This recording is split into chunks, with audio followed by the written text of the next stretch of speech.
Mandy, thank you so much. Really, I really appreciate your time and like for participating in this. I actually came across, I came across your post from the Babel publication. It's called "First We Gave AI Our Tasks, now we are giving it our hearts," and it was a very super impressively written article. Because I've been going through this phase of like trying to tell my colleagues and my friends of like how to be very responsive with AI. And I think it takes a certain level of understanding and maturity and the skills and the experience to be able to put it in the way that you did in that article. It was so eye-opening, very educational. It is something that I shared with a lot of people around me, like oh my gosh, like you guys have to like read this. This is exactly like what we should all be aware of and what we should all be talking about. And then I kind of like basically just went through all your other articles and everything. And then I found I was kind of like, checking your background, like what you were doing and everything. And then I came across the Class Waves, which, if I'm not wrong, is you basically own Class Waves. You basically like run it. And I was thinking, okay, this is just going to be another AI platform, which is like which can be used in schools or universities or something like that. But when I actually took time to understand what Class Waves is meant for, what it was doing, that it is like still fostering a culture where kids can like communicate with each other while using AI to kind of like level up their skills and level up their communication skills and stuff like that. I was like thinking, wait, like why aren't like more schools or universities adapting to this method? Like why aren't more teachers like thinking of how to properly use AI in classrooms and everything? And yeah, I'm seriously really I really appreciate like what you're doing. I'm very honored that you're here today. And I have like so much like kind of like to ask you and to like hear from you and everything. So first of all, like thanks a lot. Thank you so much like for being here, for your time and everything. Yeah, I'm happy to be here. Excited to talk to you more. Let's kind of like start with you. I read that you were actually a school teacher for like many years. You started as a school teacher, and then you kind of like evolved into like like an AI developer, where now you have like this like an AI platform that can be used in classrooms and everything. So tell me about like where you actually started, like as a school teacher and everything, and how did a school teacher have this revelation, okay, now I have to like get into AI, and now I have to like educate myself that about it, and to a point where you thought like, okay, now I have to take a step to actually build a platform that can be used in classrooms and stuff. So how did that like whole process happen? Yeah, happy to give you a high level overview. My background has been, pretty winding. I actually started out in engineering. So I completed my undergrad and master's degree in mechanical engineering. Mhm. But I had always been interested in education. So even, in high school and through college, all of the volunteer work I did and summer jobs were working with kids, often around, STEM activities and helping kids learn. So there had been a few times during my undergrad degree that I thought about switching into teaching, but didn't end up doing it. So I finished the engineering degree and worked in that space for a little bit. And when I finished my master's and was looking for a job, I came across a program where you could put in an application and they would pair you with a private school. Because it was private school, you didn't need a teaching credential. You just needed to like be an expert in the space you were teaching in. Mhm. So I wasn't actually planning to be a teacher. I just kind of threw that in while applying for engineering jobs. But there was a maternity leave position that I ended up getting an offer for, which felt like, kind of a teaching internship. I could go in for 6 months. I was teaching a bunch of high school science classes, but I really liked it. So ended up staying on for another year at that school, then moved to a school closer to where I lived in Palo Alto, teaching high school science and some engineering elective courses. But the other layer on top of all that was that coming from a background in mechanical engineering being one of very few women in the space. Yeah. And then having done a lot of internships in Northern Canada where like it was pretty much all men. And teaching in this space and seeing Yeah. all the girls in my class who were so talented, just like going into other fields. I ended up deciding to go back and do my PhD, and I focused my dissertation on girls and women in engineering. Mm. Spent a lot of time just understanding, how stereotype threat surfaces so early, where you start seeing girls feel like that they're not as good at math, and just exploring that space. And when I finished up there, I started at Guild, Mhm. which is a startup in Denver, Mhm. and it's focused on upskilling working adult learners. Mhm. When I joined, the company was fairly small, and just a few years old. So I was the first researcher, and I ended up staying there for almost 7 years. And during that time, I built out the research team. And in the last about 2 years, I started focusing pretty heavily on AI, and got very obsessed with that space. And a lot of what that gave me time to do was really think about not only how the company was transforming itself with AI, but what was the impact of AI on learning and education and society more broadly, given the space that Guild works in. And then kind of tied that back to my roots in K-12, where really could not stop thinking about like what are the implications of AI going to be in the K-12 space. So I would say the last like 8 months or so, I've spent a lot of Sorry to interrupt. yeah, So, what is the K-12 space? from like kindergarten to grade 12. Okay. Mhm. Guild works in Mhm. the working adult Okay. space, like So, higher. basically, Guild was already in the space where it was trying to create an awareness of the impact of that AI can create in the K-12 space, or So like you like personally had this yeah. revelation, oh my God, I'm doing this, but wait a minute, like this could have like a potential negative impact on K-12 people. Yeah, Guild is more focused just on upskilling working adult learners, not directly related to AI. So Guild is a mission-based startup, and it serves as a marketplace. And Guild partners with employer partners. So some big partners like Target and Walmart and Chipotle, and then they're moving heavily into healthcare. And these employers will then pay for their employees to go back to school.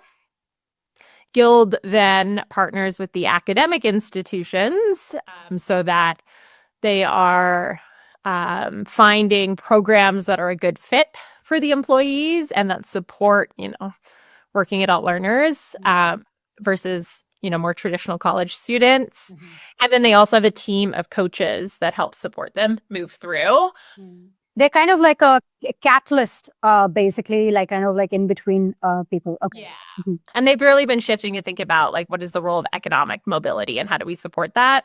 But then in my role, because as we all know, AI has been ramping up at such an unprecedented pace, was thinking about, okay, how are we as Guild at the time embracing AI?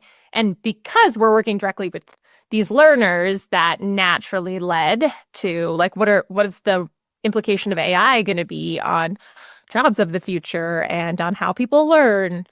And I think there's so much to dig into there. But then stepping back to our, developing kids and adolescents, there's a whole nother layer of how are they not only using AI, but how is that impacting them developmentally as they're learning and they're really building the scaffolding to understand how to think and interact with others.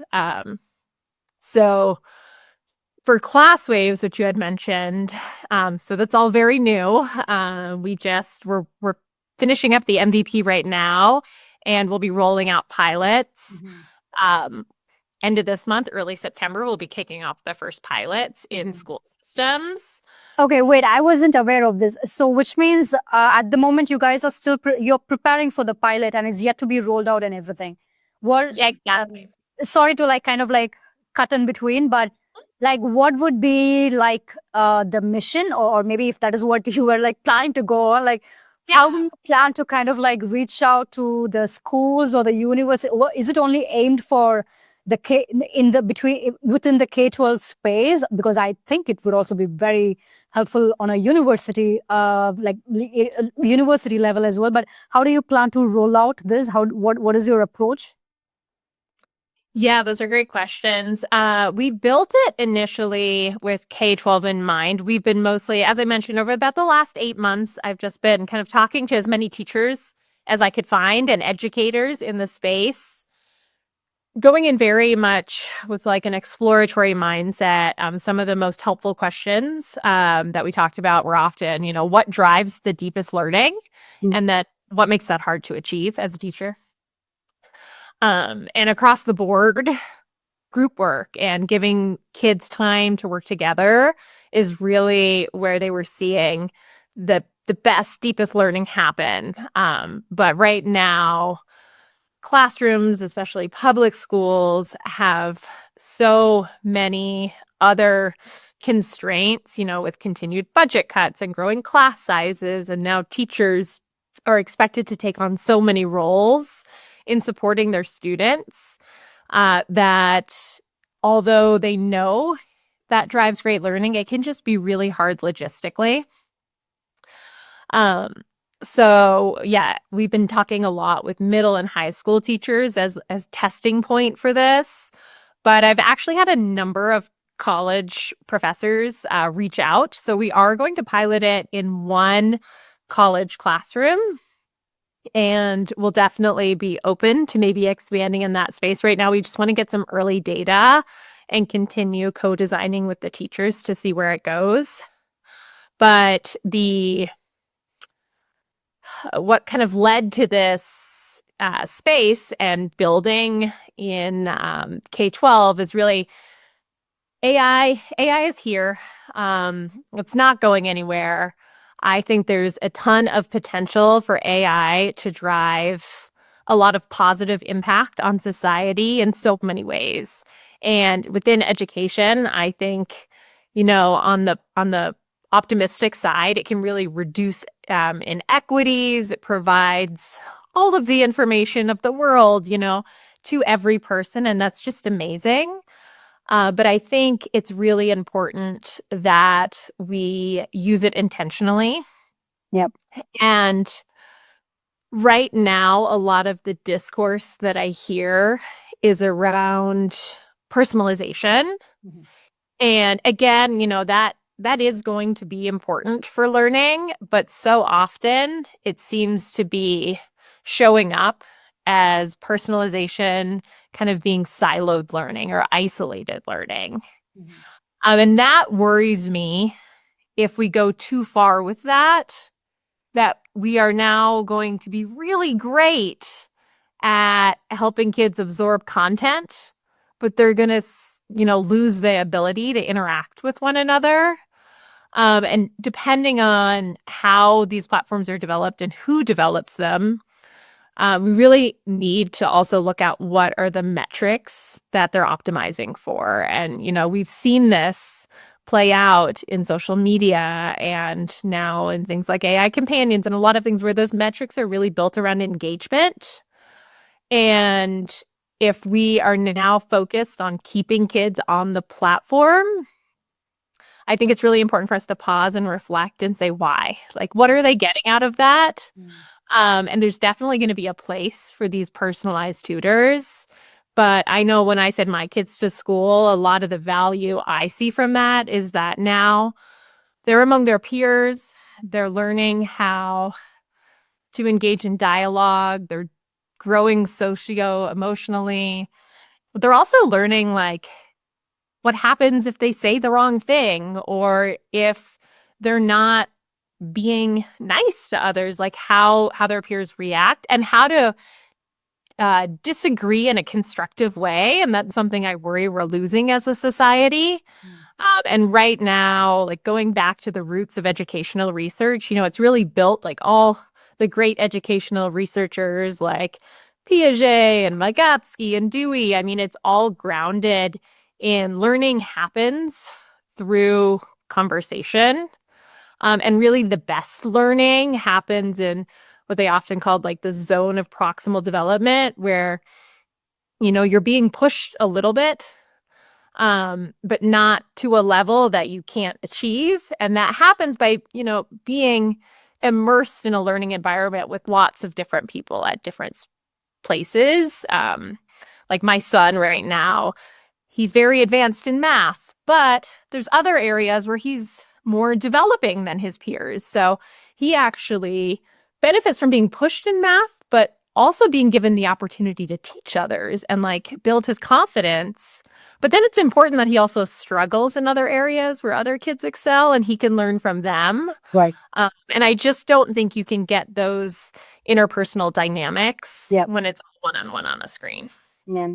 When I was going through the ClassWaves website, I was really impressed, and I had like a personal kind of like connect with it, because when I was in school, when I was in school, I was not a very good student. I was not very good at studies. I was not very good at this whole concept of like memorizing stuff and these exams and the test and everything. And naturally, I also had like this very curious and agile mind. So I was interested in a lot of things, which in turn, I struggled with, following on one subject and everything. But the point is that like back then, I was just labeled as a bad student, as a poor student. But now looking back, I wasn't like a bad student or a poor student or something. I just needed like the right person, like a right teacher or a system to kind of identify, hey, Priyanka actually she has so and so interest. She can actually communicate so and so different topics to other kids. But wait, even though she kind of like sucks at maths, this is the approach that I can take with her. I can make her work alongside other students who are performing well. So this is, if I'm not wrong, this is what ClassWaves will actually attempt to do. It's right. I mean, you can of course I would really like for you to like talk about what ClassWaves is actually like. What are you aiming to provide to the schools by implementing ClassWaves? But from what I understand, it's like you basically implement it in like in all the classrooms, where you use this AI ClassWaves to basically analyze within a group of students or people to actually have them engage in conversations and everything, and kind of identify, okay, like this in this particular minute, the conversation like really excelled at something. This particular girl or this particular boy brought up such an important point into this particular topic. So basically, the ClassWaves helps teachers identify how a conversation is going, which kid brought which good topic or where somebody needs to improve and everything.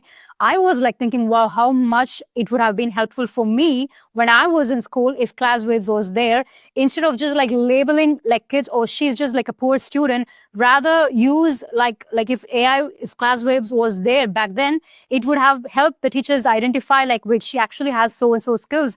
I can actually utilize her skills in a certain way or something.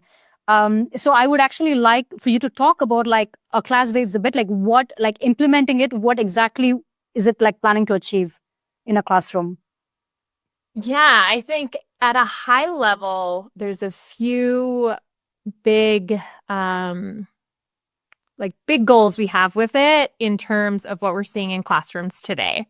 So I would say some of the issues we're seeing right now, one is classroom management is difficult, as we talked about. Class sizes are big. Teachers have so many expectations. The other is screens have just become ubiquitous, especially since COVID, when shifting to one-to-one devices in most classrooms. And I just looked through a research study that was done, I think it was by I'll have to look up the name of the institution that did it. They published it. It was a survey that they conducted with over 1,000 teachers and school leads, asking one of the questions that they dug into was around distractions. Mm-hmm.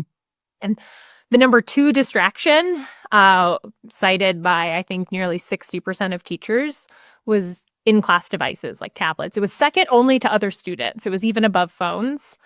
So right now it's like, and kids have these computers they can be working on, but it's so easy to not pay attention and to jumping to other tabs. Although they have tools like Go Guardian where they can see, it's hard to see what's going on 30 screens at once. So we have, yeah, classroom management, screen distractions. And right now it's just, we're also seeing some breakdown in trust. So I spoke with a high school teacher recently, and it was interesting. He's like, this is the first positive conversation I've had about AI yet in terms of his school. So he said the way it's showing up for them is right now with Gen AI being able to, write essays and do problem sets. So teachers are just on the lookout for cheating, and it's kind of breaking down the trust between teachers and students.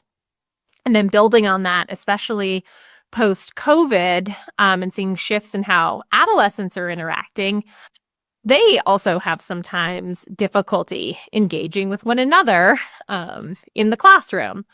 So the way we've designed ClassWaves is that it's more of a passive AI system, so it can actually take screens out of the learning process and focus more on human-centered collaboration. The way it works is that a teacher would set up a discussion on her end through the tool. So let's say they're discussing, climate change or civil war or whatever topic is relevant for the classroom. She can enter in the discussion and the goals for that discussion. Send a link to a student in each of the groups who will just basically hit start on a device, and then the device can be pushed to the side. And now that device is listening to the conversations as they're happening. And it's not recording and saving any student voices, but rather is, as it's listening to the conversations, it's real time coding what they're talking about as it relates back to the discussion topic and the goals you want to get out of that. So the teacher could glance at her screen and see like, okay, groups A, B, C are deep in discussion, they're on topic, like don't get in their way. But there might be other groups where either there's some like notable misunderstandings in what you're trying to achieve that like step in and help correct. They're off topic, or there's like inequity in participation, like one voice is dominating, or we're seeing like non-productive disagreements and arguments. So the teacher then has real-time insight to go in and help get those groups back on track. We also know from teachers and from the field of education, lots of best practices for how to drive deeper learning. So it can surface some tips. So if you're a new teacher and you don't really know, like, how do I actually get them to talk about this in a way that drives critical thinking? Like, it can give you some tips to go over and prompt them in a way that allows them to really reflect on the topic.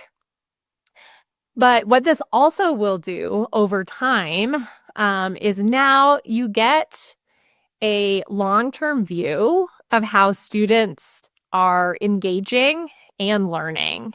Right. So one of the big struggles I had when I was a teacher was a lot of my students had really serious test anxiety, just anxiety broadly, but to the point that like on test day, sure enough, a lot of students wouldn't show up. And I had to have like a lot of different testing environments to manage all of their different anxieties with that. And there is, to your point earlier about your experience in school, just so much pressure on like this point in time. And we know that moment in time evaluations and tests aren't a good measure of someone's actual intellect. So if you are now able to see like over an entire semester how someone is growing and how they engage with these topics can also alleviate some of that pressure. It might be like, hey, yeah, you're not a great test taker. You get anxiety and struggle, but like, look, I can see your growth. I can see you're trying harder and you're really like leaning in. And right now, the other thing we see from teachers is like, if you have to hit some of your curriculum objectives based on whatever standards you're teaching to, you need some proof of that. And so you can have your students work together, but there's really no way to know what happened. So you either have to teach at the front of the class to be able to check that box or give them homework, which now you don't even know if they've done. Yeah. So can we now actually see what's happening in real time and just use that like, hey, we've actually hit these goals. Maybe one, like emphasize this in your next lesson because like there was definitely some confusion here, but like the other ones, you're good. Move on. Like you've covered it. The students have understood it. So yeah, our goal is really to be able to give like a bigger picture view of how students are engaging and what they know. Yeah. And hopefully that can bring back, you know, some value and some love of actually learning and talking about it. It's right now, like when the incentive is to do well on a test, it's so easy to be like, well, I don't care about like any of this. Like, I know how to write, I know how to do the SAT, or I know how to do the test. Yeah. But if it's more about like, no, we just want you to be able to like engage and really think through implications of different topics and what that means for you and society. Yeah, hopefully it can shift that back. Let's like kind of like talk about some like real problems that we are seeing right now, like with what's going on with AI and everything. Of course, like you're not anti-AI, I'm not anti-AI. I use AI every day, pretty much. But I think there's like we need to really show some restraint around things. But let's talk about like some real world examples that we are seeing right now. So I really like how the awareness that you're trying to bring and everything, and you're kind of like challenging what the deep tech is basically trying to push. You know, they're just like trying to push everybody, hey, your life can become easier just by, you know, constantly being on your phone. You now have an AI companion, AI friend, AI girlfriend, etc., etc. And now you are basically, it's a hard fight. It's going to be a long fight. It's a hard fight. You're basically trying to like fight against the system, but the system is going in a direction in such a way where it kind of feels like people who have like real conversational skills, people who have real skills to like negotiate and everything, these things are getting, it kind of starts to feel like they're becoming more and more irrelevant. And what is becoming more and more relevant is that how equipped you are with AI, how faster you can get things with AI.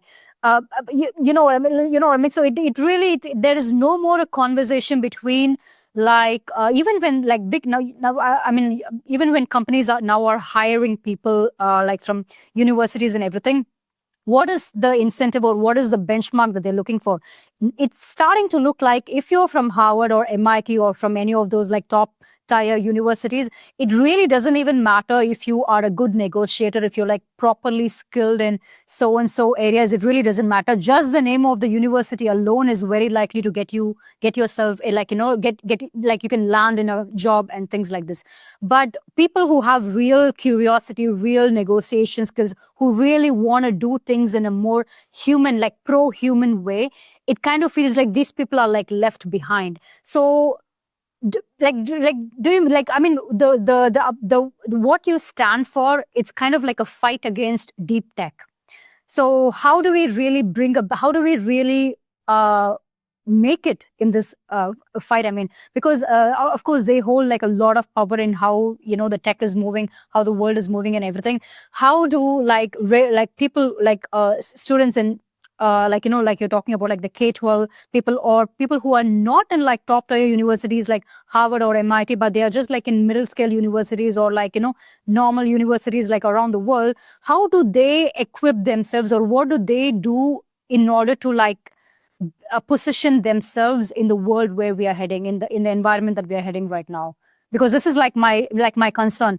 I because people are losing jobs, right? Like there are like 40% like people are losing jobs in India, or like in the States as well, like all around the world, because AI is growing more and more faster. And with that, like pro-human skills, like, actually writing code, or actually doing your documentation, doing like word, like, by mouth analysis and stuff like this, these roles are basically getting removed. So how do people equip themselves? How do people really navigate in this kind of world that we are kind of like seeing ahead of us? Yeah, that's a great question. And I actually think right now, with the way AI is presenting itself and how like useful these tools have become, it's I personally think we're going to see higher value on those skills like critical thinking and collaboration and those interpersonal dynamics and just understanding more systems level. Because right now, knowing content, that value is going to be dropping dramatically. It already has been and will continue to be. We have all the information available at our fingertips right now, and it won't be long before that's in our glasses and in whatever devices they put this in. That means that it's always with you. But just knowing content is not enough. Like, whether that is within the world of social sciences, where like, yeah, you might know everything to know about history, but like, what does that mean for the future, right? You have to be able to think critically about like, what have we learned from the past and how is that going to impact the decisions we make going forward. And same with like software engineering. From what, I'm not as deep in that space, but from what I read and from what I'm seeing, I think the value is really shifting towards people who can now understand more at a systems level. So it's not that their skills aren't valued, but they are no longer, if you're a software engineer, you shouldn't now view yourself as a coder, right? Like that's not the value you bring. It's more understanding how to build at that systems level. So when I think about, I was recently trying to think about like how the role of education and learning has changed over time. And going back to like when we were in the middle of the space race, like when Sputnik came out, that shifted this emphasis towards science, and that we shifted towards outcomes around like standardized testing to show that we could compete in a global economy. And now with the government releasing its, AI action plan and this race to win I really think in order for us to be able to play in that space, yeah, we have the AI developers, but everybody who's using these tools needs to be able to understand how to think about them and how to apply them if we actually want to see the benefits. It's not just like being able to use them, right? So it can be a superpower if you use it well, if you use it to really expand your brain. You can do so much, but it's also really easy to give in and then just like offload your cognitive abilities and like to stop thinking. But you're going to hit a wall with that. If you really want to drive forward the future, you can't do that. It needs to be just like an extension of what you can do. So I think it's about like, how do we use these tools in a way that lets us do more? And to do that, you need to be able to solve problems and think critically and learn from the past. And I think those are just going to be foundational skills that we need to keep building. Yeah. I completely get what you mean, but one of my concerns is that like how many people would actually be willing to get on board with what we are trying to understand or speak, because there is still like a huge population around the world who just want to have a job. They just want to have a job. They just want to be able to provide for their family. They don't want to get into this competition of like, okay, I know this AI tool, I know that AI tool. And these people are basically it looks like their jobs are going to be like kind of like replaced with AI and everything. So this is kind of like my larger concern. But at the same time, I also do you see any potential do you see any potential like what would happen to that kind of people? Like, is there, because for me it looks like the only way going forward is that you either adapt or you get left behind. That is like how I feel, unfortunately. And I'm glad to see that a lot of people, like a lot of us are like willing to adapt and everything. But I also see a large part of the people who just don't have they're just not in the right environment or the right mindset, or they're in the right school, or they don't have the right guide or the coach to tell them, hey, this is where the world is heading, this is where you have to kind of like equip yourself. So this is kind of like just like one of my concerns. One video that I was watching recently, it's actually like from India, and this video basically kind of like it's from a YouTuber. His name is Varun Maya. He was basically exploring how Indian universities and colleges, it has evolved post Gen AI. So how things have become post Gen AI. And he spoke with a lot of university professors and some college students and university students, and both of them basically, the video kind of like revealed both the students as well as the teachers are using AI. And the students are using AI to basically just get the answers for the questions, to submit their homeworks and all these kinds of things. So this is how they do it. They really don't take the time to understand what the question is about, and they don't really try to take the time to understand, okay, how to formulate that answer. Basically, ChatGPT tells them like what is the answer, and they just like give it. And the teachers, which I thought was, oh my God, like it's already like bad. But then the teachers, they use AI as well, which I thought was even more insane, because they said they use AI to grade the papers. They basically just like upload papers and stuff, and they use it to grade the papers.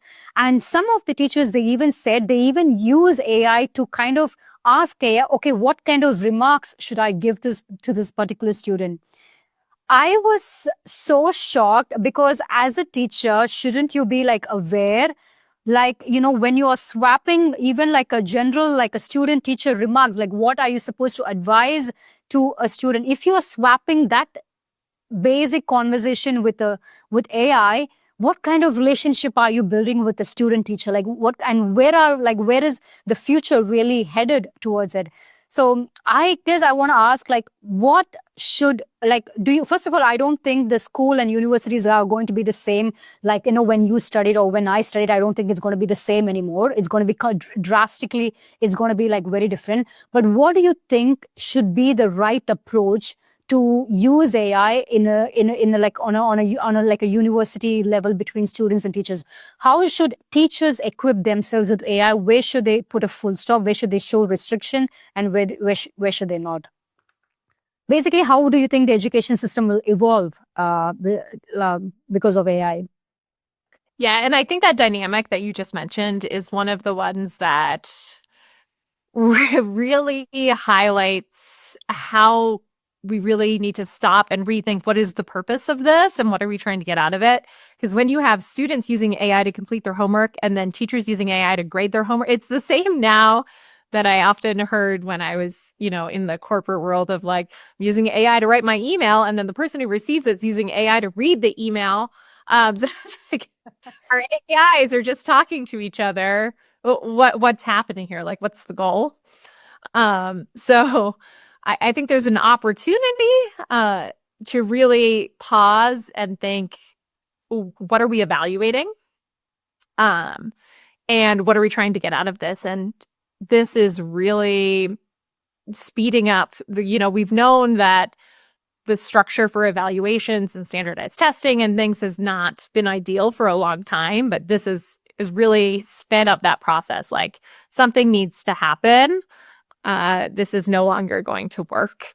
I find it especially interesting in universities when that's happening, because it's like you're paying to be here to learn, and now you're shortcutting yourself out of what you're paying for. Yeah. And there are a couple, like in the higher ed space in particular, there's a couple people that I follow really closely. Paul LeBlanc and George Siemens. Mm-hmm. Paul LeBlanc was the president of Southern New Hampshire University. Mm-hmm. till I think he stepped down last year. And him and George Siemens are working on their own startup, Matter in Space. But they share a lot about their kind of POV on higher education. George Siemens has a newsletter he sends out, and he always has some spicy takes on there. But that like higher ed is not really adapting that fast. And, traditionally, we don't view higher ed as a space that adapts particularly quickly. But right now, like the premium on content is just going down, right? So if you're trying to just absorb content, especially through online learning, it's hard to now pay a tuition for that because you can learn it anywhere. So it's really rethinking like, what do we want people to get out of this? Yeah. And I think that's going to guide where we go. I think I completely agree. I think it's like really like about time the entire education system in every single country kind of like sit down and they talk about like why are we even having these universities. So what, because what should be our approach like going forward, because the old school stuff is not working anymore because kids now have ChatGPT and they're just going to copy the stuff, and teachers are now like evaluating and asking ChatGPT for remarks, which is like crazy. Do you think the degrees are like, do you think somewhere down the line, I don't know, like 10 years down the lines or something, do you think degrees are even needed, like graduation and degrees? Do you think they are even needed? Like, I know it's hard to imagine they're going to look anything like they look right now. I think there's still going to be value in gathering, because you get so much. I know when I went to college, like I got so much value out of being there and being present and like being among other people who wanted to learn and experts in the field. So I think there's still a unique value that community brings, but I don't think it can look the way it looks right now. And certainly just getting the degree, like you can get that knowledge in other ways that are more like targeted towards what you want to get out of it, right? Like some of the degrees you go through, especially in my experience working with working adult learners, like if you're trying to upskill in your position, you might not need to take like base level statistics if that's not relevant to what you're doing. So that path can definitely be more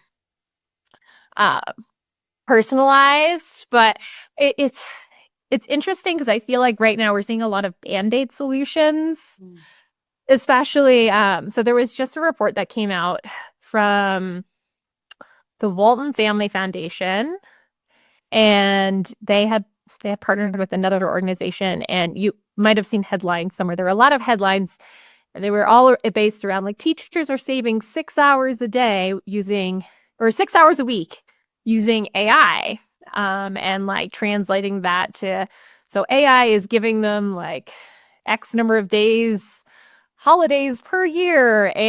But if you read the full report, it's like, yes, okay, they're saving like 6 hours a week, and that's great. But when you go through the questions of where you ask teachers, like, what do you think, how do you think this is going to impact the kids you're teaching?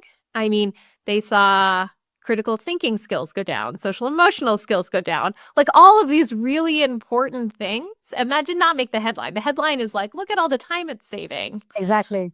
And if today AI can save them like I mean like 6 hours or like of time for those teachers, who is to say that probably one day it's not going to completely replace them? It can do 24 hours of like what you could do. So AI can, if they're, I mean, like it's possible. It's very much possible. I mean, already just like you said, if I want to like learn something, I don't need to specifically, sign up to a college, university or something like that. I can basically go to Coursera. I can go to YouTube. I can educate myself in like whatever I want.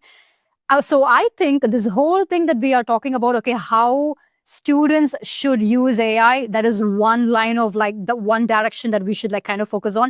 The other direction is also like how teachers should like adapt to AI and everything, so that because they also need to adapt. They also need to adapt in such a way that they're able to provide that pro-human connection while using AI. So they need to think about that particular role as well, not just like the student role, but also from the teacher's role as well.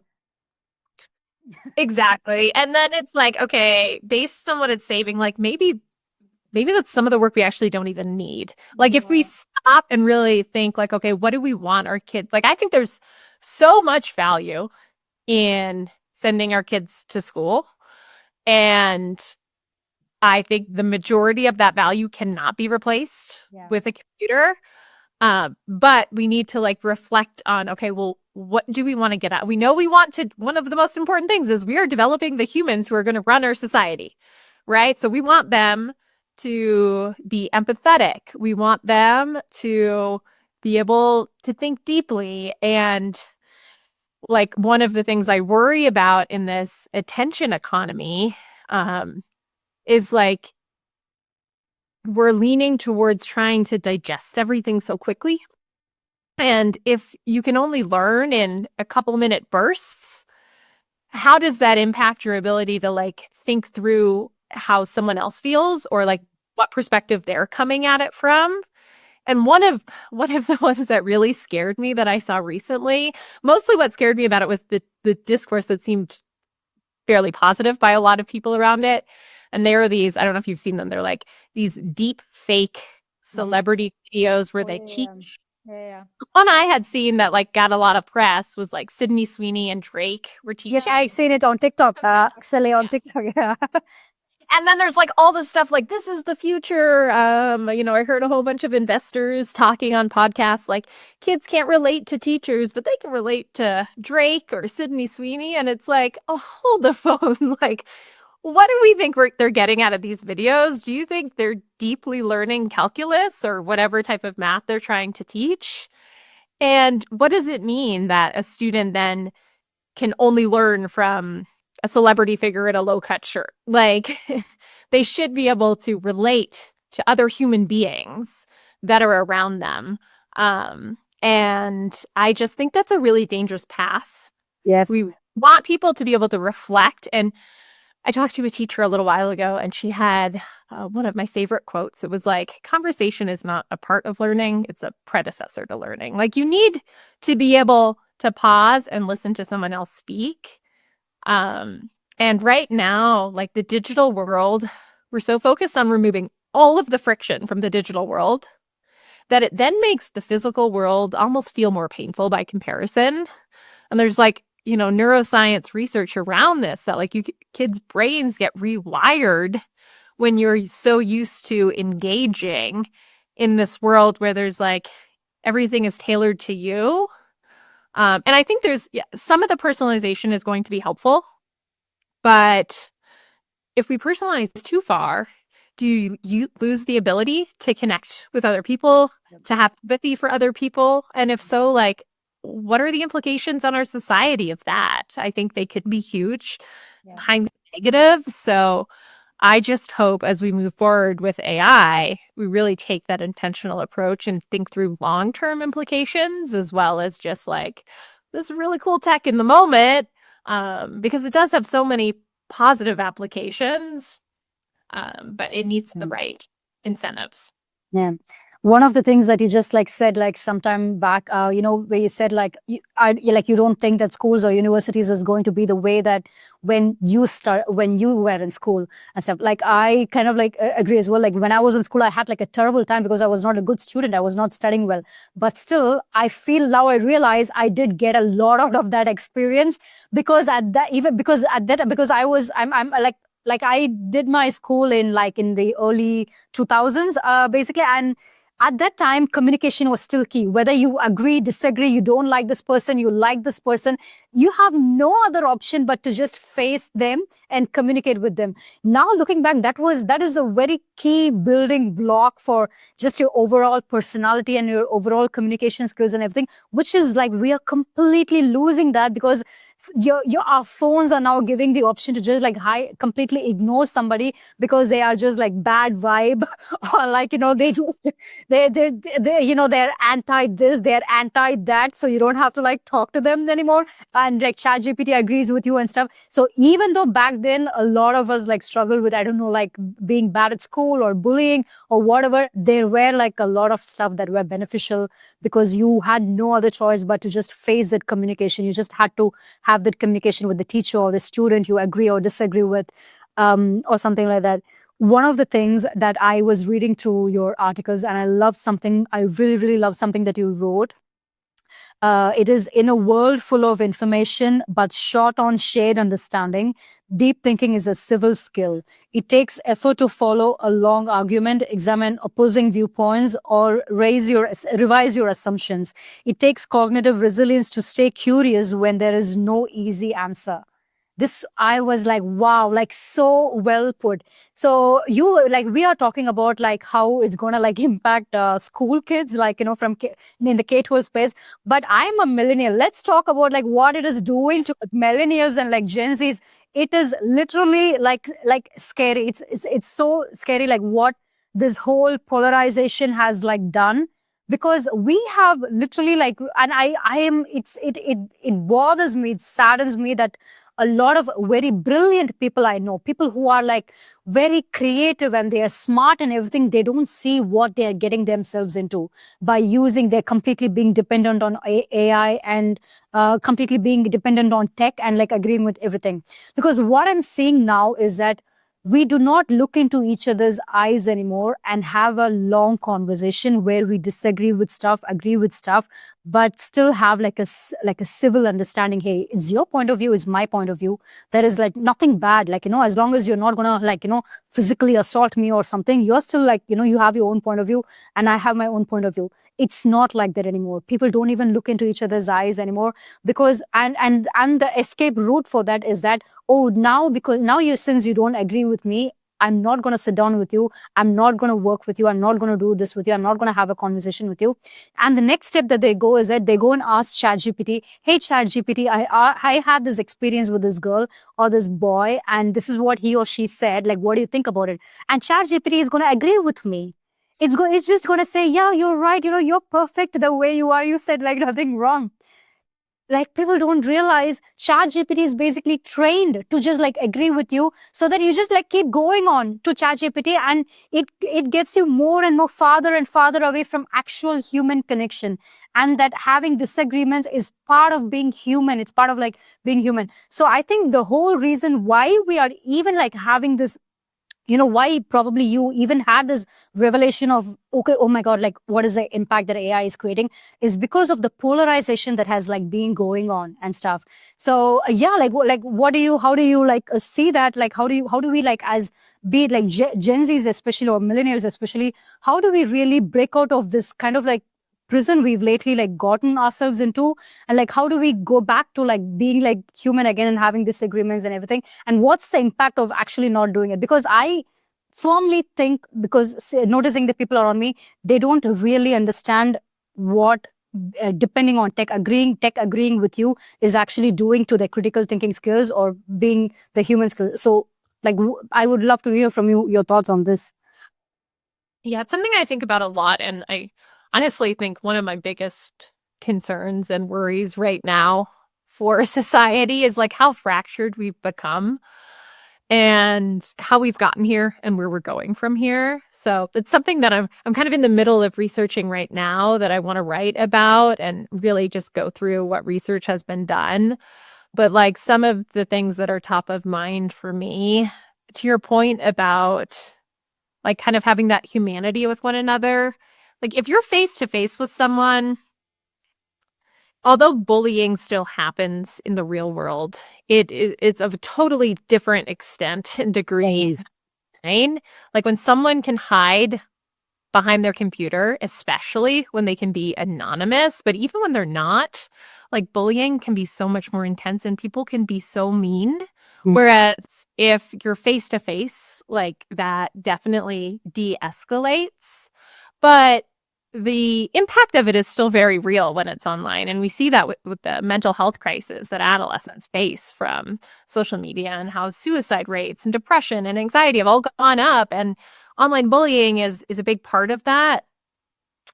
And right now, based on, the way algorithms work in social media, it's really a lot of like intense emotions that get like fed or like pushed through the algorithm. And that's actually what I don't have a full understanding of right now, but I'm in the middle of researching. And I saw something about the way they weight like the angry face in Facebook versus like a like it has a different weighting system. And that one is higher. So we really see the extreme viewpoints. And a few years ago, I mostly got off of Facebook. I like my mom and my family, a lot of people use it, and like my mom loves it. And there's still value like in being able to share and see what other people that are in your family and your friend network are doing. But what ultimately drove me to get off of it was I have family like through my partner who have different political viewpoints. And I see them in person, and I truly think these are really good people and they do good for the world. But then based on things that get shared and amplified, it like created a weird friction that it was like I had different feelings. And I'm like, this is just not healthy. Because it's just being amplified through these algorithms in ways that I know don't reflect these people. And I feel better not spending time on there. But like, it still serves a purpose. Like I have a friend who just started her own consulting business. And I mean, if you have that, you have to be on social media. It's how you get your voice out there. So it has its place, but I think it's just like those negative emotions and the extreme viewpoints get shared.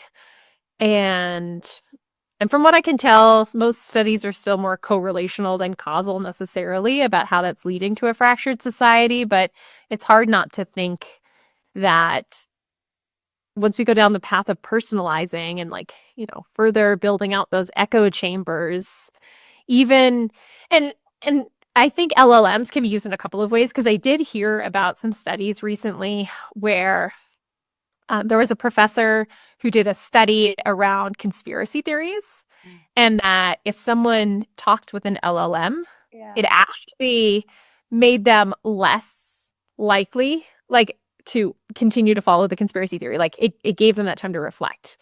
And so, like, we see the potential that it can be used for.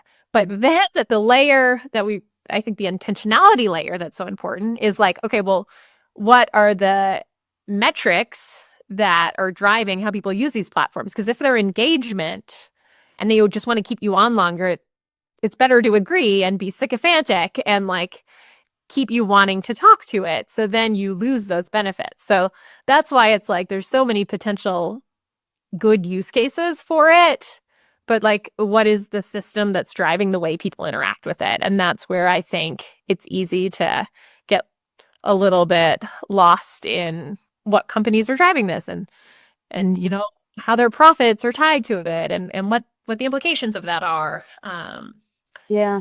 And also like of course like the social media, I mean, like I've evolved from having to read newspapers or watch television to understand like what's going on around the world, to just now swiping and like knowing like what's going on around the world.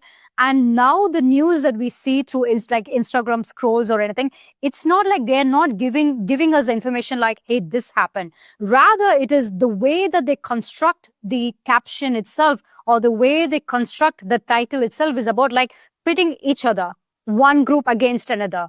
Hey, this group said this, which angers the other group, and the other group is upset.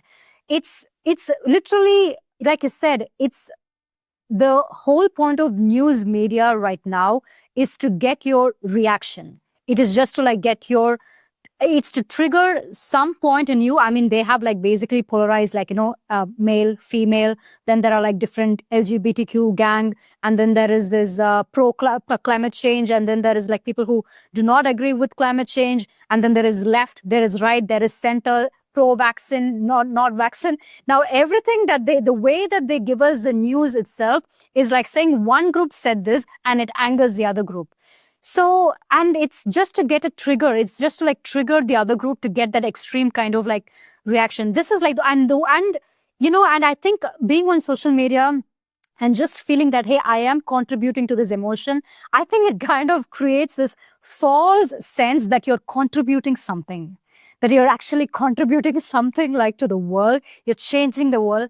but we're really not. I mean, I am like on social media and everything. I do think there is a lot of value being online, by creating a community, like educating each other and everything. But I think it also creates like this false sense of like purpose that by engaging in like hatred, just by engaging in like extremist thing, left or right or like whatever, engaging in like strong opinions, it makes them think that they're like actually contributing and changing the world. But no, you're just like feeding into what the algorithm wants you to do, basically what Mark Zuckerberg or Sam Altman is literally expecting you to do. Like that is what like they're like basically like doing it.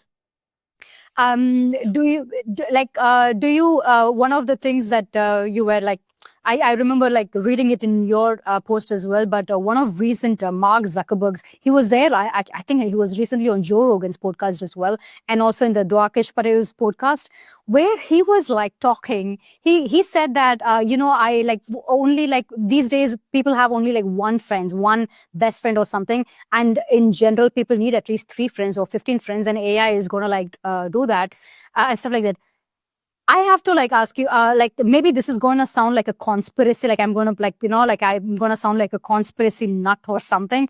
But you know how things are happening with AI, how the AI is evolving, and you and I are basically reacting to it. We are responding, we are growing aware, we are trying to communicate that and everything. But do you think everything that is going on right now with the polarization and with the division, everything, doesn't it look like this was all something they knew it was going to happen, and how it is going to help their application, how it is going to help their goal of making like moving from pro human to pro AI sort of thing? Does it feel like that to you? It feels like we are responding to it, but a lot of what is happening, because they're not stupid people, obviously they're brilliant, they're smart, they can see the future, they're planning well ahead of like what they want it to be and everything. For me, it's I kind of strongly feel like this is exactly how they want things to be rolled. This is exactly how they want things to go. And the more it goes, it's exactly working according to their plan, where we are moving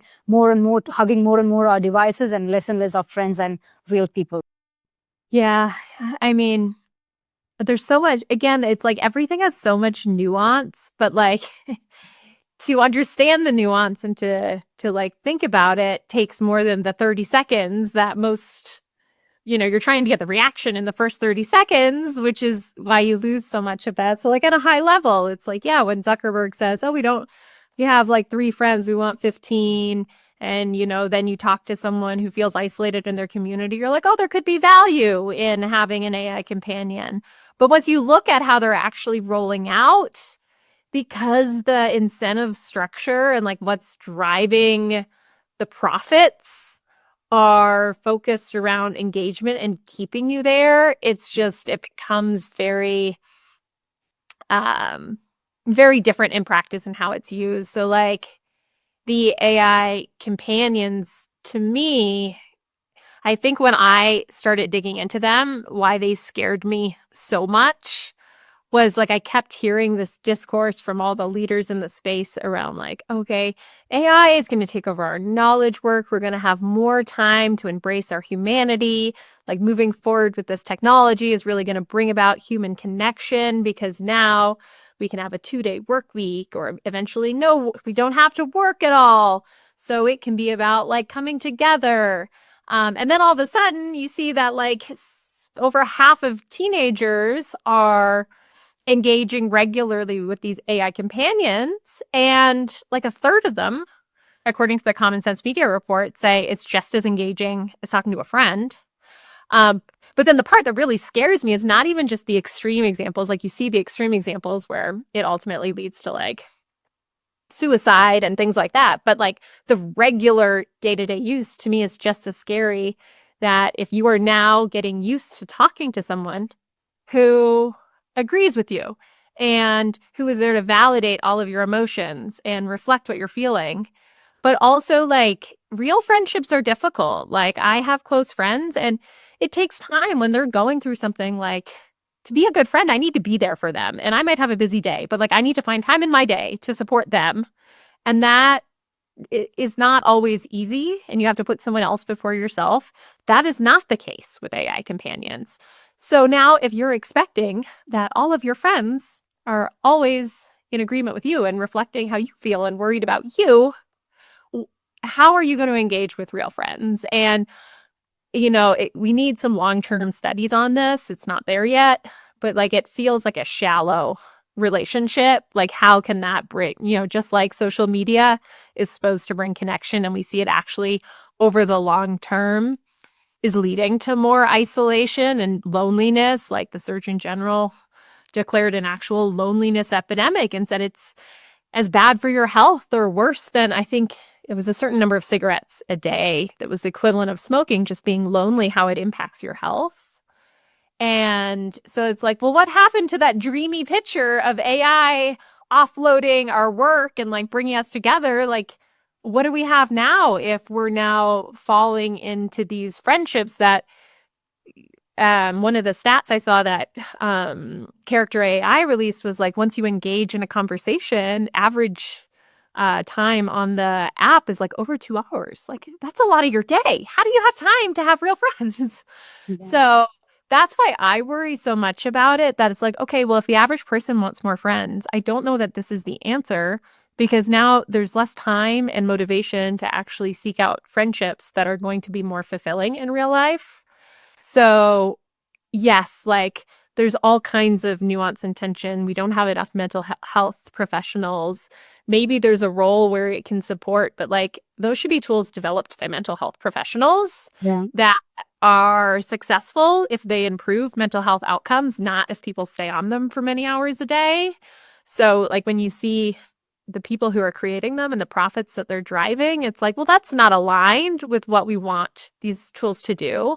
So I don't think it's like a blanket, it has no purpose, but it needs to have the right outcomes in mind. And that's what needs to drive its success, like not Yeah. just sucking into a world of dark romance. First of all, I think like everybody needs to kind of like build that awareness to kind of like take a step back and like realize that it's okay to have a disagreement with another person, that it's only normal that the other person has another opinion. That doesn't make them a bad person or something. They just like have their opinion. But the point is that these days people attach themselves to ideas, they attach themselves to causes and ideas. It's like as if they're going to lose their brain or their hand or fingers or something like that. They defend that idea that badly. They don't even think of protecting their friend or their family that much, but they are more attached to the idea than actually to another human being. Could you talk a bit about you were just like you just brought up like about like the loneliness epidemic or that kind of like brought about because of spending too much time in AI. And could you also kind of like expand on the privacy concerns of talking to ChatGPT or any other AI? There are so many other AIs where you can basically get personal. You can get very personal, talking about your relationships, friendships, your lot of different feelings and everything. Could you talk about like the from a privacy policy concern and from a mental health point of view, why we should avoid talking personal information to AI? Yeah, and I started when I was writing that article on AI companions, just reading through some of the privacy policies for the AI companion tools. If like once you read through them, they're almost comical. There's no privacy of any form of data within these. Like I pulled out a few verbatim quotes from them of things like data will be kept only as long as is necessary to achieve the goals of the platform or something like that. Like there's no data retention, like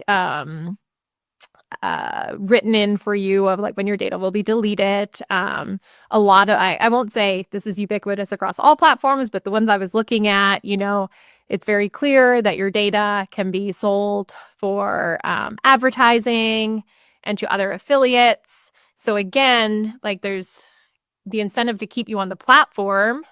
One, they have more opportunity to upsell you to the paid version.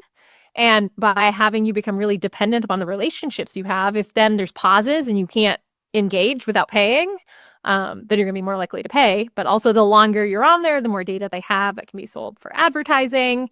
So it's like how all the money is made is really through that extending your engagement. In terms of ChatGPT, I know like Sam Altman just said that, I think it was last week, like people tell these these chatbots the most personal things about themselves. And if you're telling a therapist that, there's, a lot of client therapist like contractual obligations, right, that the therapist has to not passing along that information in any way that could be used against you. But like that's not in place for these models. At a Harvard business study last year, or early in 2025, came out, and they had showed like the top use cases of these platforms. And in 2024, the top use cases were very like productivity oriented and like using it for brainstorming and research. Whereas in 2025, the number one use case was therapy and life planning. So it's how people are using them. And again, that's where like I do see some startups that I think may add a lot of value to the world in thinking about how can we support people that need like mental health support and just can't get a person, because like it's really hard to get a therapist. But these are built by mental health professionals. These are not built by big tech who are just feeding engagement metrics. So that's where it's like, yeah, there's potential. I don't want to blanket say there's nothing there, but right now the systems in place that people are telling these deep personal things to have no protection. And I think there were a few days, I believe it was opt-in, but there were a few days where some of these conversations were then indexed in Google searches, and that was quickly turned off. But it just shows how easily that can happen. I believe you had to opt in, but then all of the conversation material could be searched. But why is it even an option? Like, why Right. is it even an option in the first place? Yeah, why would that help? And learning from the data is helping the companies. So you just need to realize that Yeah, anything you say could come back. So you have to be very careful. And until like the right protections are in place. yeah, And I think just as, someone with kids now, my kids are young, but also realizing it's hard as an older adult to know how young people are using it. And it just shows the importance that like all the adults in the room, parents, educators, policymakers, legislators, like everybody needs to understand what's happening, because these tools are so addictive. And like they're designed that way. They understand how the brain works and how to really build on that engagement. So there do need to be like regulations in place to make sure that we're not yeah, our kids and our adults, just people in general. I mean, adults obviously get more space to decide for themselves, but yeah. I don't know, just the way we regulate cigarettes and gambling, there needs to be regulations on things that are addictive, just so people understand that going in, because it's easy to not realize like how addictive some of these things are. Yeah, I want to talk a bit about regulation. But the first thing is that, like, like people like Mark Zuckerberg or Sam Altman, I, see they're all competing with each other, right? At the end of the day, they need to answer to their stakeholders, because they have to tell their stakeholders why the company that they're competing with is performing better than their company. So they have to do everything that they can to kind of like get ahead, or be one step ahead of their competition. For me, it looks like Mark Zuckerberg was in a podcast recently where he said he was so happy when he's saying, yeah, we will all have AI colleagues where it will be like a hologram and people can just like walk into the room and you can like collaborate and everything. And for him, imagine how much his stakeholders would be happy hearing this. It's like, wow, like we have to bet even more on metas. That's what like they're going to think. And talking about regulations, for a very long time, I was also like thinking, wow, we should have regulations about it. And there was, I think you probably must be aware, do you remember there was a letter written by Elon Musk and so many other tech entrepreneurs saying that we need AI regulation? I think it was 3 years back or 4 years back or something, literally just 3 or 4 years back. And I thought like, wow, okay, at least there are like few millionaires and billionaires who have the common sense to call out for a regulation. But I don't know what happened. Now Elon Musk has an AI as well.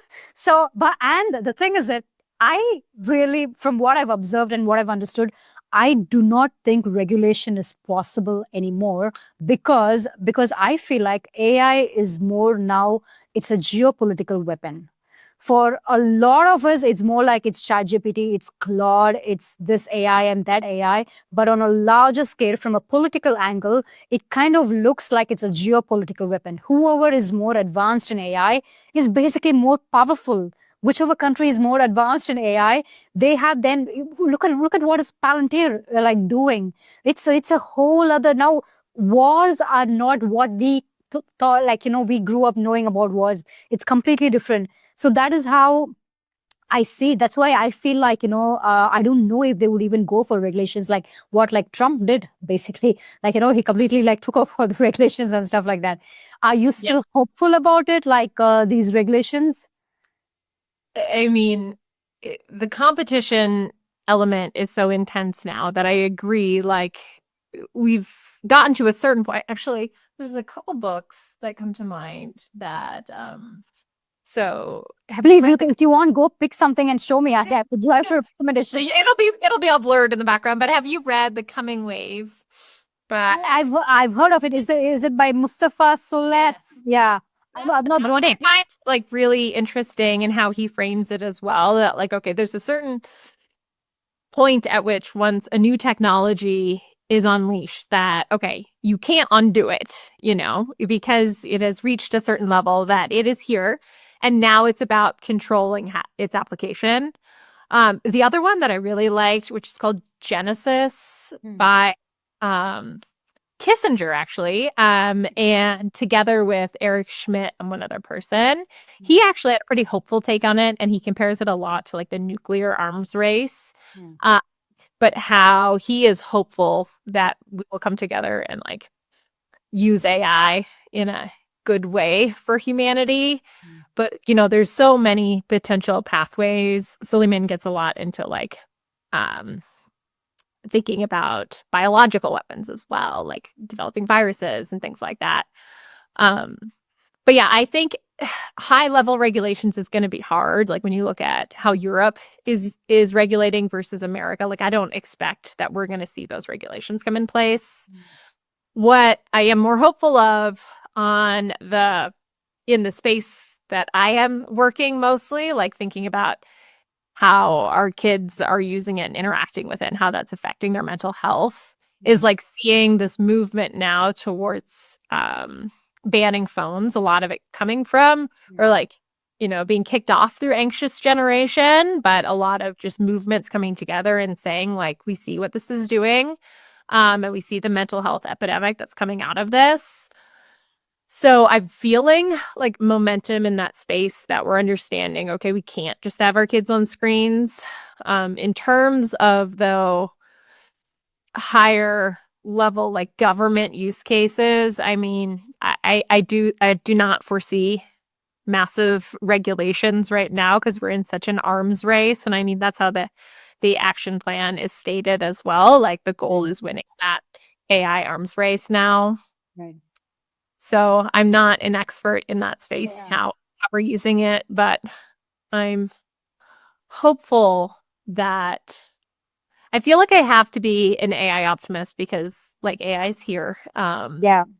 And some people are like, well, why do you want to be involved in like developing with AI? And I think it's really important that everyone is involved and understands how it can be used because it's here.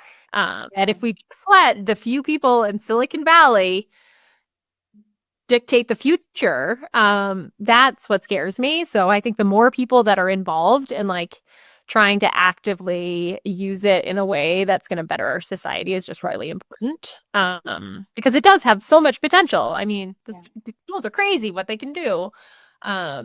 I mean, I think it's kind of, once in a while there will come something, for example, vaccines, which is an important part of the evolution of our civilization.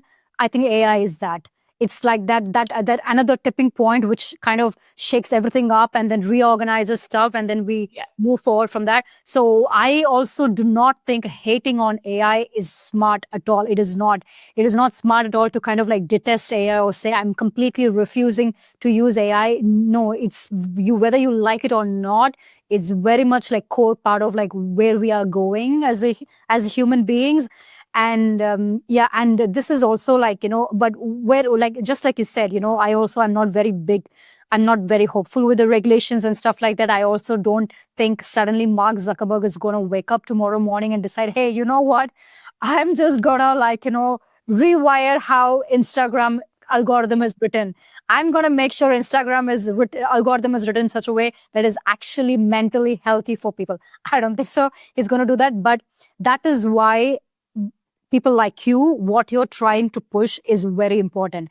I am seeing a oversaturation of content writers, content creators who talk about, hey, ChatGPT just came up with the version 5, Claude came up with this, Sam Altman said this, etc., etc. We have an oversaturation of content telling people there is a new AI here, there is a new video editor here, there is a new thing here, but there is still not many people like you, voices like you, which who are like trying to bring awareness on like, hey, wait, we need to take a step back here. We need to, first of all, maybe go back to like how things used to be and see where the benefits are in being like building real connection and where to really use AI. And I really hope we reach a point with everything going on. I hope really we reach a point where voices like yours are like over amplified as well. And everything, because like I said, I don't think these tech entrepreneurs are going to like wake up one day and realize that they're not going to do this shit anymore. But what can happen is that people like my neighbor or somebody can wake up tomorrow and decide, I'm going to not use Instagram too much anymore. I'm not going to give in to all these temptations of like constantly like being online and stuff like that. Do you know this writer in Substack? His name is Gurvinder Singh. His publication is called The Prism. I'm going to send that publication to you. His work, Mandy, is amazing. He has been writing like for, I don't know for how many years, but he's been writing a lot. He talks about like stuff like similar to like yours. And recently he wrote something like just a couple of days back, he wrote something like really brilliant. You know how lately we have been discussing about, I was just like literally talking to my friend a couple of months back. Do you feel like the last three years has gone like this, just like so quick? And it was like so fast, and I never really understood why is it happening this way. And apparently it's this over inflation of screen time that has given us this that impression that time has gone so fast. He gave an example. So when you are in school in a very difficult sitting in a class which is a very difficult subject that you hate, which requires a lot of brain power, do you remember that even though you're sitting there for like, it will feel like you're sitting for 40 minutes, but the time was just like 5 minutes as people look at your watch and it's like only 10 minutes has passed by. Because something that requires genuine attention, it requires like a lot of horsepower from your brain and your energy and everything. It really, time goes the way that it's supposed to like move. And you feel like you're really involved in stuff. But with social media, with the screen time, you're scrolling, and then like 1 hour is gone, and I can't even remember what the hell I was scrolling. Like 2 hours later, I don't even remember what I was scrolling, but the time is gone. So it's literally a phenomenon where that the spending too much time on social media, the screen time in general, it has overall created this impression in all of us that the time has gone too fast because we are really not investing our energy, our mind, our conversation in things that is enriching us. That's really difficult for us. Rather, we are choosing easy stuff these days. I think I would really kind of like recommend like reading through. It was like mind blowing. Mind blowing stuff, basically.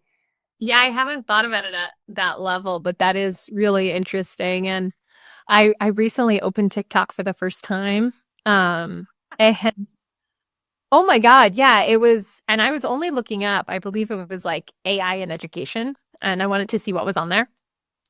And just even the way you can't even like get out of the videos. Like, I feel like in Facebook or Instagram, the way you scroll, like it's it feels very addictive, but you can kind of stop. Whereas TikTok, it just keeps coming. I was like, Right. I don't think I can ever go on this platform again. Like, it feels so unbelievably addictive in the way that it's going through. And yeah, like easily, I meant to look at it like for a half an hour before going to bed. And I think it was like 2 hours later. I'm like, I have to delete this off my phone. I can't control myself with it. And I'm not even looking up interesting content. Isn't that the point of that endless scroll Yeah, thing? Right? They basically wanted that to no end. to Yeah. just kind of like keep you scrolling, because I think initially Instagram used to have this thing where you've reached the end of today's post or something like that. You definitely have that on Facebook, which you don't anymore. Yeah. Yeah, but now it's like you kind of like keep scrolling. And oh my God, can I ask, like, if you don't mind sharing, of course, I would like to understand, how do you uh, keep your train your children or keep them away from with social media or AI and everything? Only if you don't mind sharing. Still young, so I don't feel like I've gotten to the point where Okay. it's going to be as difficult yet. My kids are 5 and 8. Hmm. So, I mean, they love screens and we limit screen time, but they have not yet gotten into YouTube or any of those like endless ones. It's more like, okay, you get to watch a show. Although my son did just want to start playing Roblox, which the games he's been playing have been fine, but I've seen some articles about like that world can get a little dark too. So it's like, oh yeah, you do need to like be more aware and have those parental controls in place. But once, I mean, I will Yeah. my best to hold out on social media and things like that as long as I can. We did have how I was introduced to the anxious generation was through a book club at my kid's school. And there's, there is that movement happening now, and a lot of the parents are like, let's come together so they don't have cell phones until they're in high school. And hopefully people stick to those packs because it's definitely easier when there's a community of people. You Yeah. might be the only one without it. Um, Yeah. so hopefully, but we'll see where we are once they're old enough that that's I like only like recently, since I'm like, in this podcasting stuff, or because I'm also like a photographer, so which kind of like involves me posting stuff on yeah. Instagram and other platforms, like the photographs that I've taken and all these kinds of things. But lately it has become extremely draining for me, because I'm noticing, wait, what the fuck, like, how did time go by so fast? I could have done something so productive in that time instead of just like doom scrolling this stuff. So I've been consciously making this decision to like kind of like 3 or 4 days, no, 3 days at least, no social media at all. This is like completely lock it. You don't like need it, kind of thing. And a couple of days back, I was just like thinking, because I think this is something you mentioned earlier in the conversation as well, when I asked you, how do you think, like, what will happen to our skills, like the negotiation skills, or like the skills to critical think and to have conversations and everything? And you were telling, you just said about like how you feel those skills will become in demand. It will actually, there will come a point where, these kind of skills, the actual human communication, will go back to like being in demand and everything. And I was like, just like in the coffee shop a couple of days back, and I was like thinking, oh my God, like because I'm also like, living in a social media world, basically like doing stuff, I'm online all the time. And because I'm reading about how speaking something will upset this group, speaking this will upset the other group. So I have been subconsciously trained to not speak, because I want to protect myself from offending the other person and getting into like some sort of like a trouble. I did not realize this has completely stopped me from engaging with strangers, which is something that I used to like. I remember like 6 years back or something, when you're sitting at a coffee shop or you're sitting somewhere, somebody would come and sit next to you, or you could just easily, hey, what book are you reading? Like, where are you from? Like, what are you doing? Now, nothing. Like, I'm like, it's like literally, sometimes when I just like put my phone down and I look at the tram, or when I look at the coffee shop, everyone's in their phone. I'm like, wow, I had to put this down to notice like everyone is like literally like doing the same. So I thought, like, I'm gonna just risk it. And I thought, hereafter, I'm gonna, every time when I walk in the street, I'm gonna make eye contact with people, and I'm gonna like smile at them. And when I see somebody sitting next to me in the coffee shop, I'm actually gonna ask them, where are you from? Like, what book are you reading and everything. And I actually, this weekend, just this past weekend, I did that and I met some amazing people, total strangers, just like by talking to them, hey, what book are you reading? Like, where are you from? But then it made me realize how far like detached we have become from real human communication for me to think, okay, this is a plan for me that I have. Like how, how crazy it is that we are so detached where I have to come up with a plan. I'm going to talk to people in a coffee shop. So that was like really like wild. But I think that is what like we all are supposed to be, irrespective of the jobs that we are doing. You doing this class waves thing or me being like a photographer. I have a background in consulting and product owner. I think we all should kind of like have this build a system where besides what we are doing online, Instagram or LinkedIn or whatever, or Substack or anything, we should also kind of find ways to create direct community. Like, just like, like talk, like build a community of the things that you like to talk about, or invite people who you disagree with and just like have a conversation with them and think. I think that is like one way of like going back to like being like very human and like, not being too dependent on AI and stuff like that. Yeah, and I just read this book called Stolen Focus. Hmm. I forget the author. But I found it was so compelling. And that's kind of so it's by Hari Johan Hari, I think is his name. But it's really compelling and it talks a lot about that and how like it's so hard to just engage now in little things that you can do to kind of embrace a little discomfort and just, kind of wean yourself off like when you're standing in line. Try not taking out your phone and just like be okay being in the moment. And then maybe that will naturally like lead to having you speak to someone. And those little moments can so often are nothing, but every now and then you get like something real out of it. But if you don't put yourself out there, you're never like open to engaging in that way. Oh And my God, it felt amazing, honestly. I like with one girl, it was just like a 2 minute conversation, but I still felt amazing. There was that instant connection of just like me opening up, I felt like free, like I opened up. And I was thinking, oh, what if I say something that girl is not gonna like? But I wasn't gonna say anything so retarded or anything. And she seemed completely normal. It was a nice conversation. It's crazy how just constantly being online has rewired our brain to think, oh my God, like you could do something bad and that person can do something bad to you, sort of thing. I know, right? Yeah, it's very Yeah, and one of the things he said in the book was like just our dependency on like I think one of his examples was, he had always wanted kids and he had kids and then in the morning when they'd be jumping on him, like this is what he's always wanted, but yet the first thing he would do is like turn and grab his phone. And it's like little things like maybe try not to pick up your phone the first 15 minutes of the day and, leave it in another room. And like you do, like you need to actively make those decisions because it is so natural and like it is so our wired into instinct to who just we are right now. Yeah. and like, I have so many notifications and it would buzz my watch every time. And I would notice like when I'm laying down reading books with my kids, like my watch is buzzing. I'm like, I need to turn those off. So like after reading his book, like that's one of the things. It's like, okay, I don't need the notifications on my watch now buzzing and like interrupting because it interrupts then your train of thought and it's hard to focus and be present.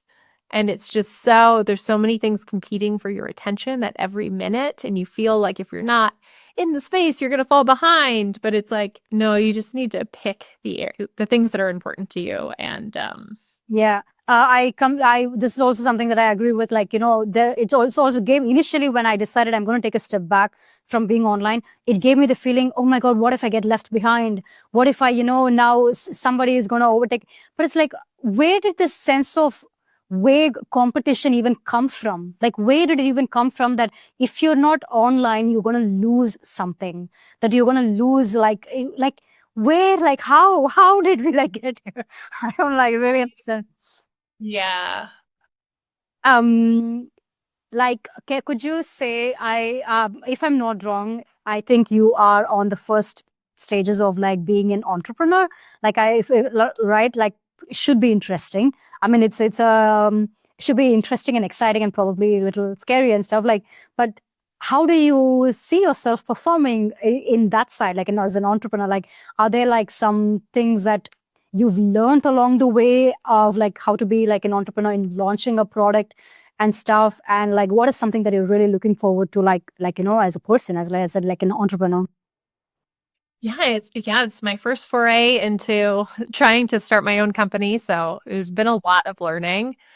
And it's actually interesting on the topic of what we're talking about today, because I feel like both the sides of human connection and AI have been so valuable.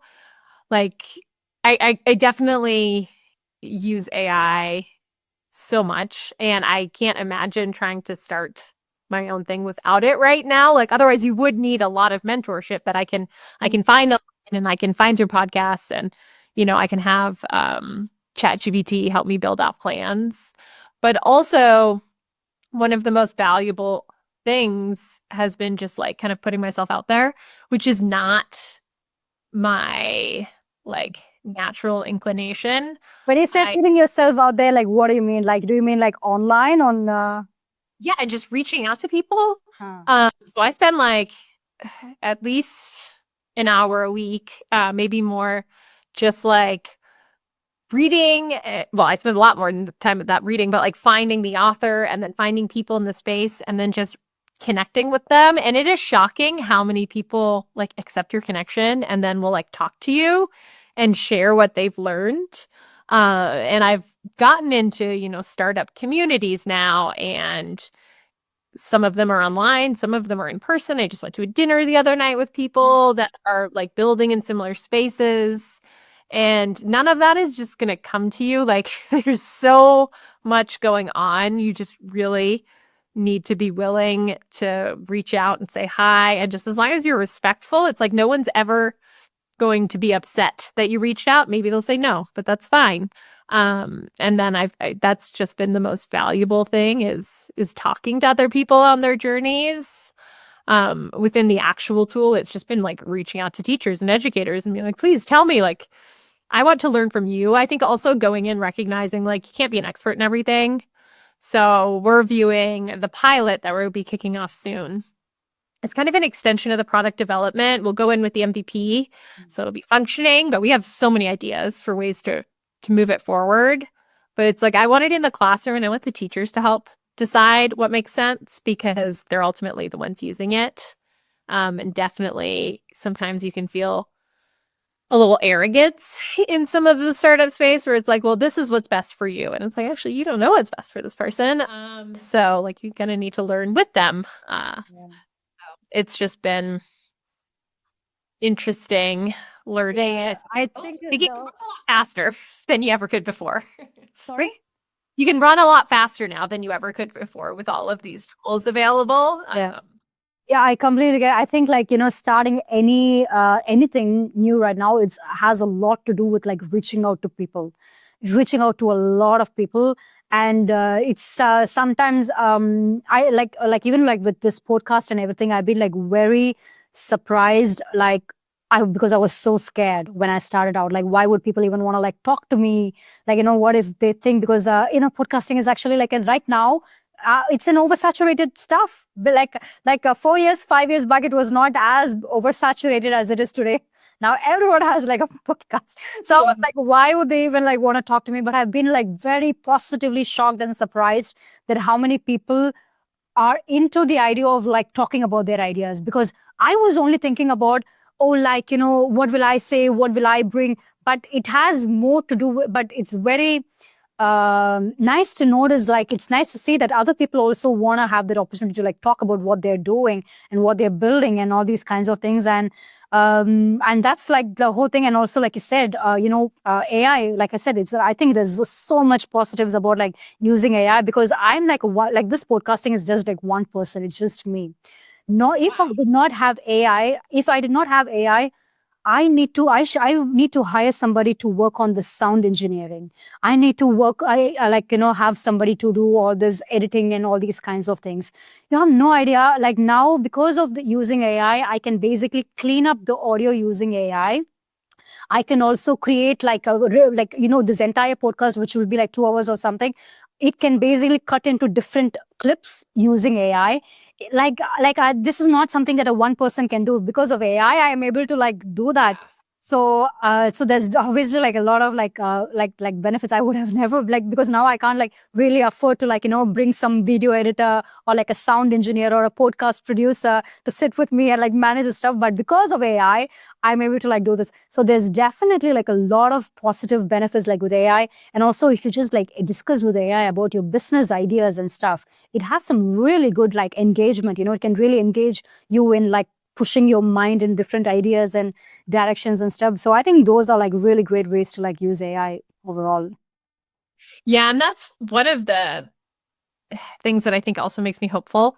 So it's like, yeah, sometimes, and there's some positives in the big tech world of what they're pushing forward. There's a lot of things that I worry that are misaligned.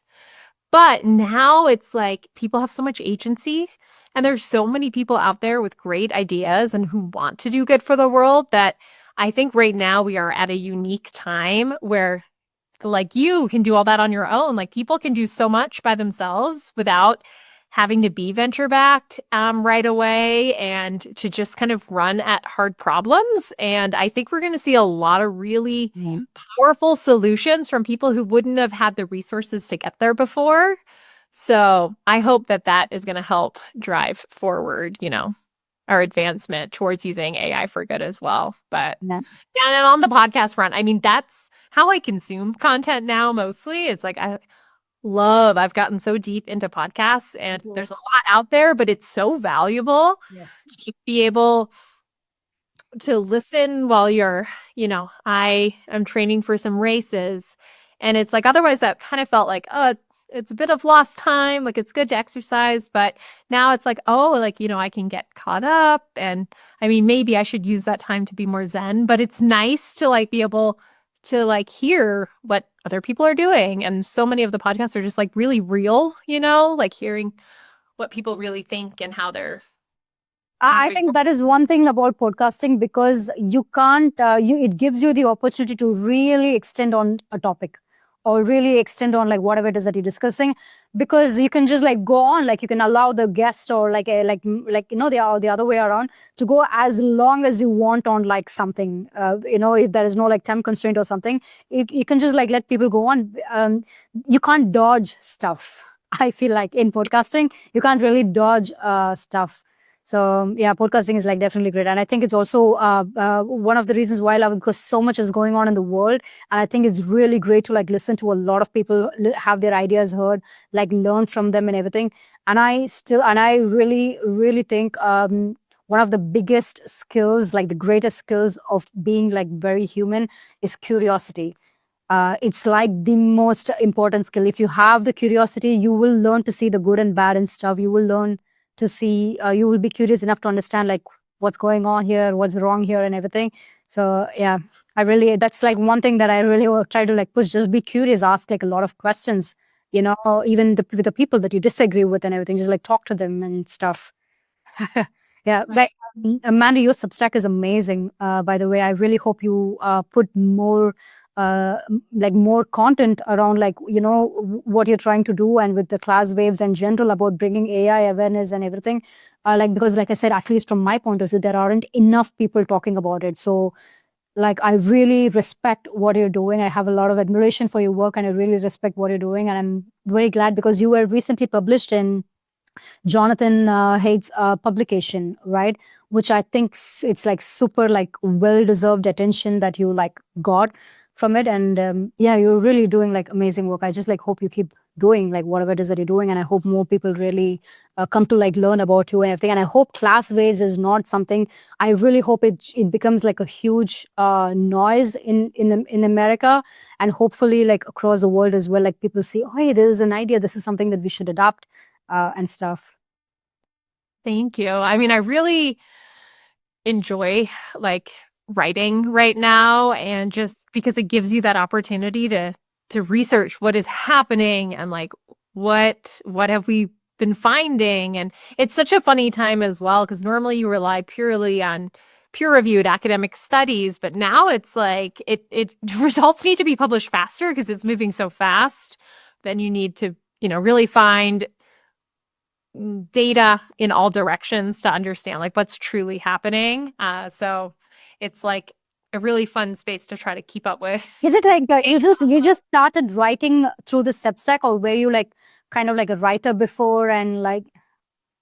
No, I've always enjoyed writing, but it's never been something I've done like outside of, I up until recently, I, worked for other companies. So all my work was done within there. And then you have all like the lines of this is internal, and proprietary information. So it's been fun to now step out on my own and be like, actually, like I think there's important conversations to have, and I want to just be a small part of those conversations, but Yeah.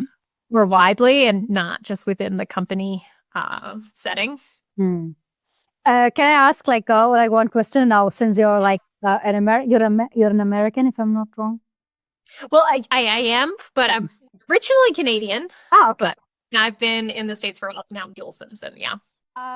So with everything like that's going on in the world, like especially like in America, from political point of view, from tech point of view, with everything, it's I mean America is like, I mean, like I think like earlier when I said like, they are the tech capital of the world, right? And they're also kind of in a way, in a lot of ways, they are like the capital of the world in a lot of different things, with so from a geopolitical point of view and everything as well. Like, how do you see the country right now? Like, where is there something that goes you like, hey, wow, we're heading in the right direction here, or we're like, wait, what are we doing? Sort of. Yeah, a lot of what are we doing right now? And it's actually really interesting because all my family is still in Canada, and with And a lot of changes in Canada as well.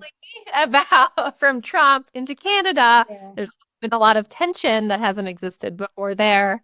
But again, it's interesting how we create these bubbles everywhere. Because where I live, there's one point of view pretty much. And during the election, actually, my son expected the election to go a certain way because they've been talking about it in their school, and everyone has kind of similar points of view. And then when it happened, he was like so surprised. And then you realize it's like, okay, you're siloed in this bubble of people who feel the way you feel, and that is again like part of the problem. So I actually quite enjoy when we travel to other parts of the States and you kind of see like, okay, look how people live here, and their viewpoints are different, but we can still have a conversation with them and agree on other things. So it's unfortunate that the politics like create such a deep division. And there are some I think it's a classic divide and conquer thing. The more divided we become, the more easier it's for them to like kind of like put a hook and pin us, right? Right. So I think it's important to try to understand, like, have deep discussions, even when you disagree fundamentally with someone. And it doesn't have to be about what you specifically disagree with, because sometimes that gets heated pretty quickly. Yeah. But like, find common ground. Like, what do you agree upon? And then like, what is actually driving some of those bigger disagreements? And often you find the disagreements are smaller than they seem initially, and you might even be coming at them with similar goals, but because of the media you consume, you just approach it from a different place. I worry about the next few years. 7 months into this term, or 8 months now. The whole world is worried. Lot to go, and I hope we make some. Yeah, I hope we all make it through. But I hope like that's honestly by this point, my sincere hope is that I just want us all to get through this life, really, as safe as possible, as healthy as possible. That is all. That's for me. That's like the bare minimum. Just let us like get through this life. Let us have the please give us the ability to just like do whatever it is that we want to do, because most of us don't want to do bad. A lot of us literally just like want to be there for a family, feed ourselves, feed our family, take care of our family, do something that we love, whatever it is, and just that it's just so simple. But the fact that they even try to infiltrate those simple things that we ask for with politics and like so many different things is like, yeah, it's great. And it's just the kind of propaganda and Yeah. information is what is the most. Are you in general into like some sci-fi stuff and everything? Do you kind of like imagine a future like this is a question, like I've had a couple of people who've spoken about AI on the podcast, and this is kind of like something that I ask them. Do you kind of like think maybe somewhere down the line, not now, maybe 50 years later or 100 years later or something, that there is a possibility that we might get to a point where AI and humans will merge and become one? Yeah, I If you don't. keep going the way that Mark Zuckerberg wants us to go.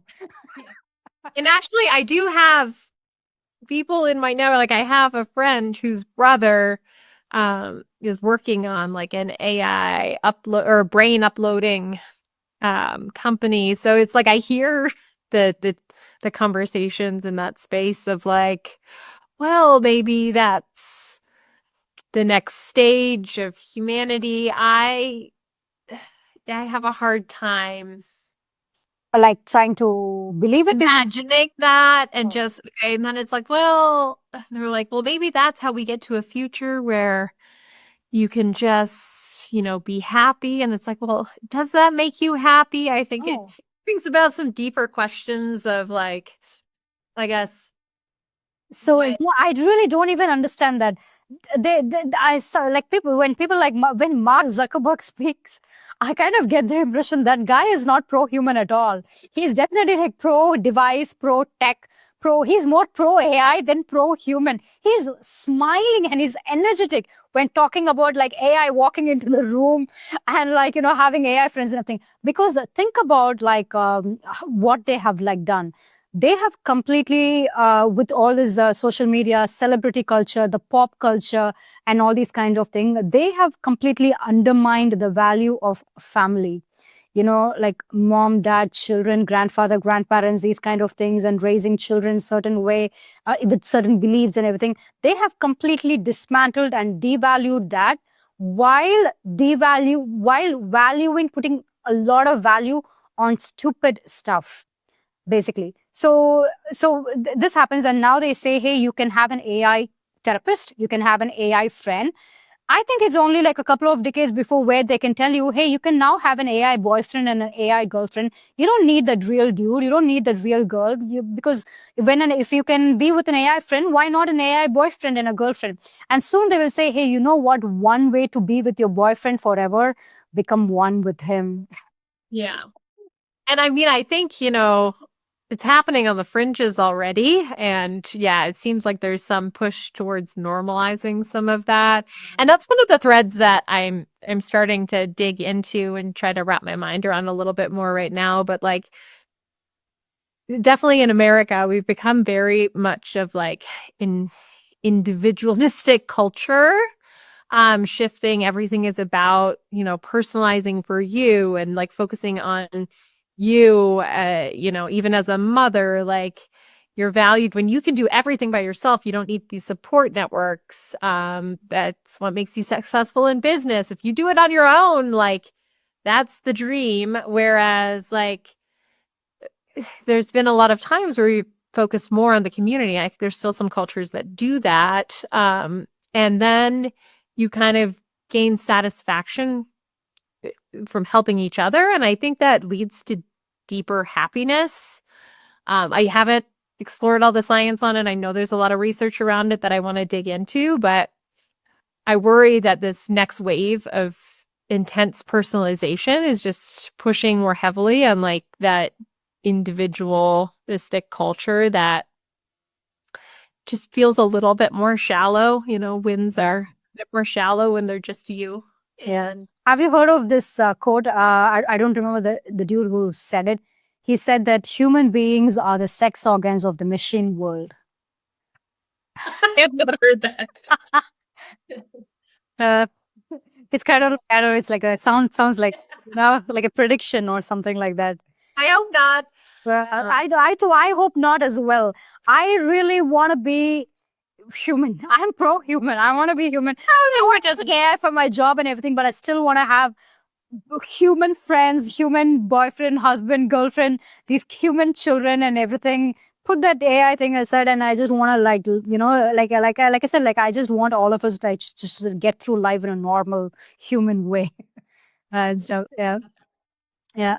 Have I missed out on anything? Is there something that you would like to share, or have I missed out on something that you think is important to speak from your end?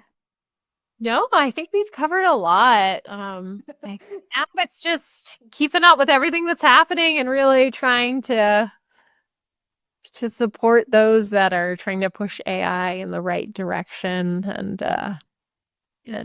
yeah, I hope it can be used to really give us more time to embrace our humanity and not Yeah. off our humanity Yeah. to the Mandy, once again, really, you're doing something very, very important. So just like keep pushing out, like your thoughts and your ideas and everything. And I hope like Classmates will have a very successful release. And I hope a lot of schools and universities and parents and teachers like really embrace the idea because it's very important. And I think it's a huge challenge against where the deep tech is going. And I think it's very necessary. And it was really wonderful. Seriously, it was really wonderful, like just like talking to you to have like your ideas and opinions heard and everything. I think, like I said, like I'm like I told you, I think it'll be this is a very valuable output. This is a very valuable output. This is something that I would want the people around me to like listen and like understand and stuff. And I really hope like it reaches more people and stuff. So from my end, like thanks a lot. I'm really grateful. I'm really grateful that you are part of this podcast and like for your for just like your time and sharing everything. So thank you so much, really. Yeah, thank you for having me. It was great having the conversation with you.